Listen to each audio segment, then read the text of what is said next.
papers would advertise, no Negroes need apply. Chicago, Illinois, March 28, 1947. Chicago, Illinois. I did not say Mississippi. North, I was up north. All right? Right. So, what did that say? That said that on March 28, 1947, when I was looking for my first job, affirmative action was for white people. Now, just because we didn't call it that then, ladies and gentlemen, doesn't mean it wasn't. And now that it's our turn to have affirmative action, it's suddenly no turns.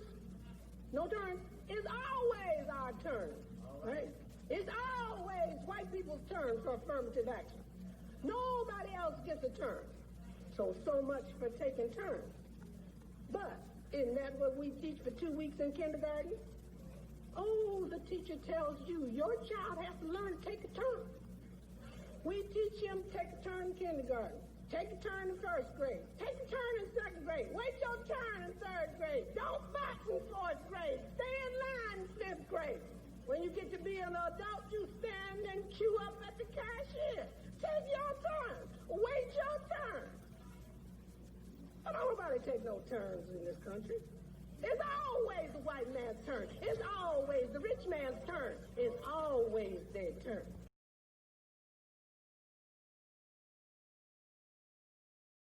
Because you see, in a capitalist country, you are either a capitalist or you are a victim.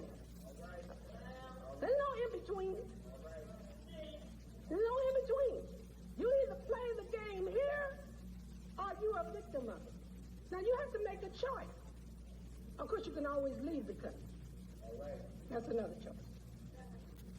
Right? Now, capitalism demands competition, selfishness, and mean-spiritedness. It demands it. But what do they teach your children in school? Be cooperative. Be cooperative. Take your turn. Don't fight. Don't cheat. Now, everybody engaged in capitalism knows that the motto is win if you can, lose if you must, but always cheat.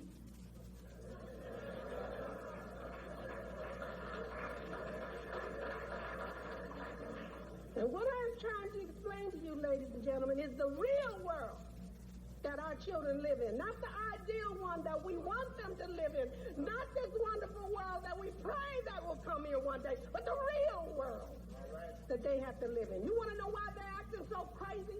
You want to know why they're doing the things that they're doing? Because we have not prepared them to live in this real world. We have sent them through 12 years of school teaching them this dumb stuff that doesn't work, and when they go out and try to apply it and get killed for it, we are not there.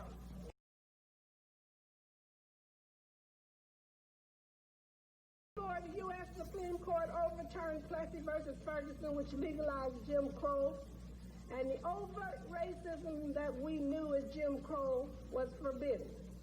And most Negroes, now calling themselves blacks, thought the problem was solved. Black folks just didn't get it. We just didn't get it. We thought that the problem was segregation. But segregation was a symbol of the problem.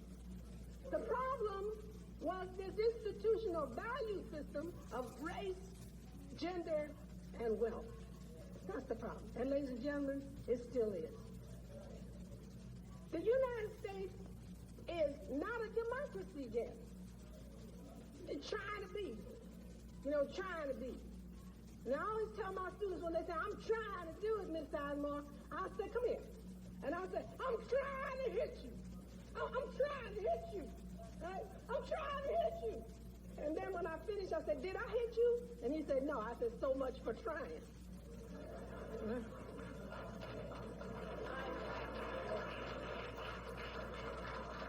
Right?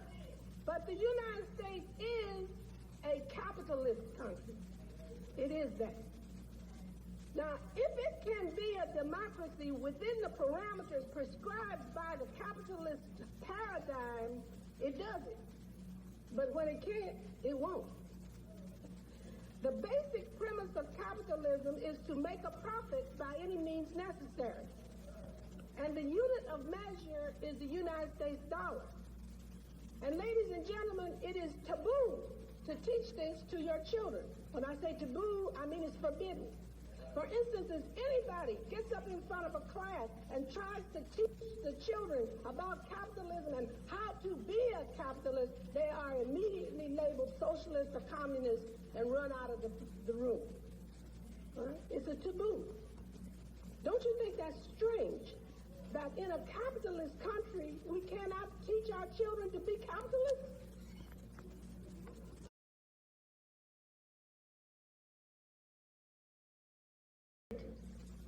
You got to commute for those jobs now, ladies and gentlemen. They're not in Brooklyn. Okay? So those jobs are gone. So what are our people doing now that those jobs have disappeared? Using their usual creativity to create new ones. But where is the opening for these new creative endeavors? In drugs.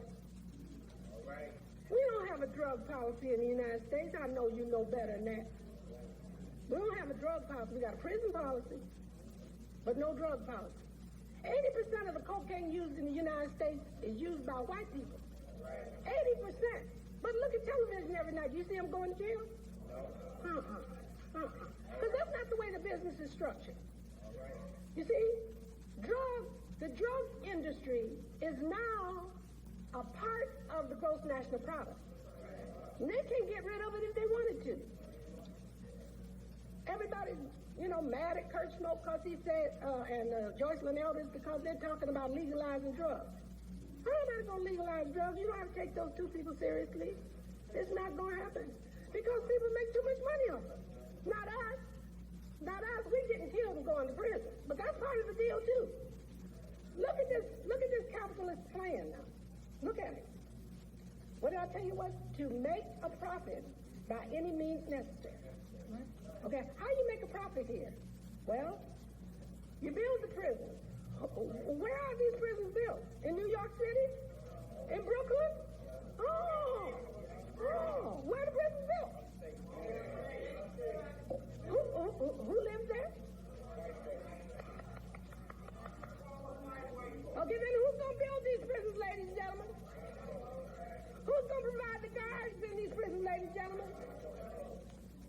I rest my case. All right. Going to provide jobs, both construction, maintenance. Okay. That's where the job's going to be in prison. All right. Now, let's look at where the money goes. A sociologist named Troy Duster at the University of California, Berkeley, has been studying the drug business. Troy is a brother. He's a sociologist. And what he noticed is that there are layers, just like in any other hierarchy, right? There's guys at the top, guys at the bottom. Okay, as you come, the top, the international cartel that runs the drug business, it's on top. Those are the international owners of the drug business. And then underneath them is a layer of international distributors. These are the people that distribute drugs all over the world.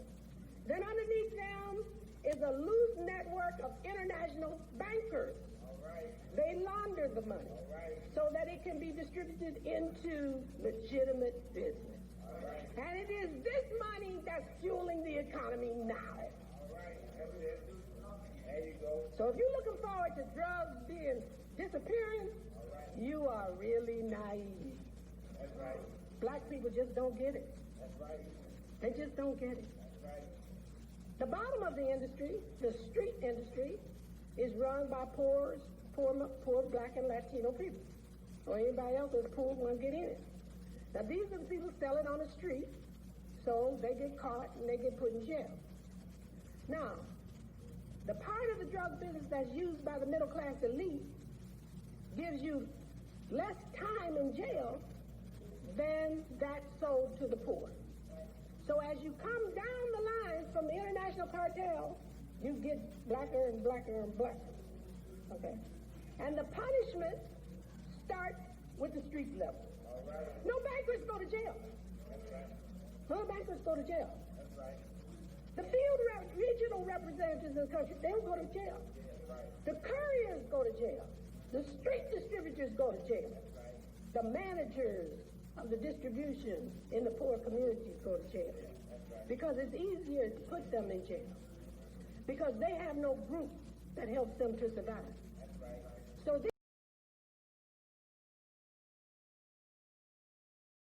legal struggles have spoiled more freedom efforts in my lifetime than I would care to stand up here and talk to you about. Thank you very much.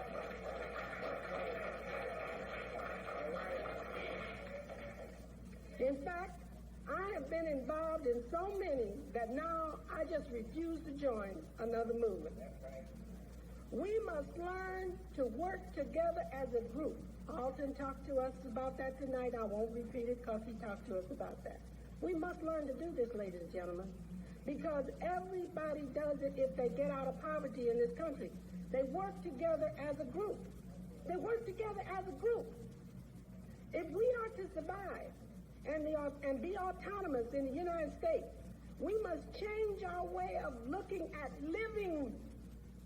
Our culture is no longer functional because we've lost so much of the culture that used to save us. Our children are killing each other and us because we are not paying attention to what is happening to them. All right. Alton made reference to the prisons. That's the second part of the gross national product. In every state, they are building these prisons to put our people in order to get us out of the labor market and then to exploit us for providing jobs for them. Either way you look at it, going into the drug industry to try to be a businessman at the lower end where you get killed, or going to prison, we're still, once again, exploited, enslaved, used for others to become wealthy, so they can be rich. We spend a lot of time being resentful of Koreans and Hispanic people and Arabs who are trying to use this system the way that we should be using it. Now, why don't we do this? Let's look at that for a minute. All right. You remember when I told you about we tell our kids all the time in school, take a turn, but in the real world you don't take a turn? Okay. We also teach our kids that there's something wrong with being separate. As soon as we get a little money, we want to be as close to white people as we can get. We want to live in their neighborhoods. We want to go to their schools. We want to marry them. We just got the problem, right? We just have the problem. We don't like us, right? We don't like us. That's a big problem, ladies and gentlemen. It's a big problem.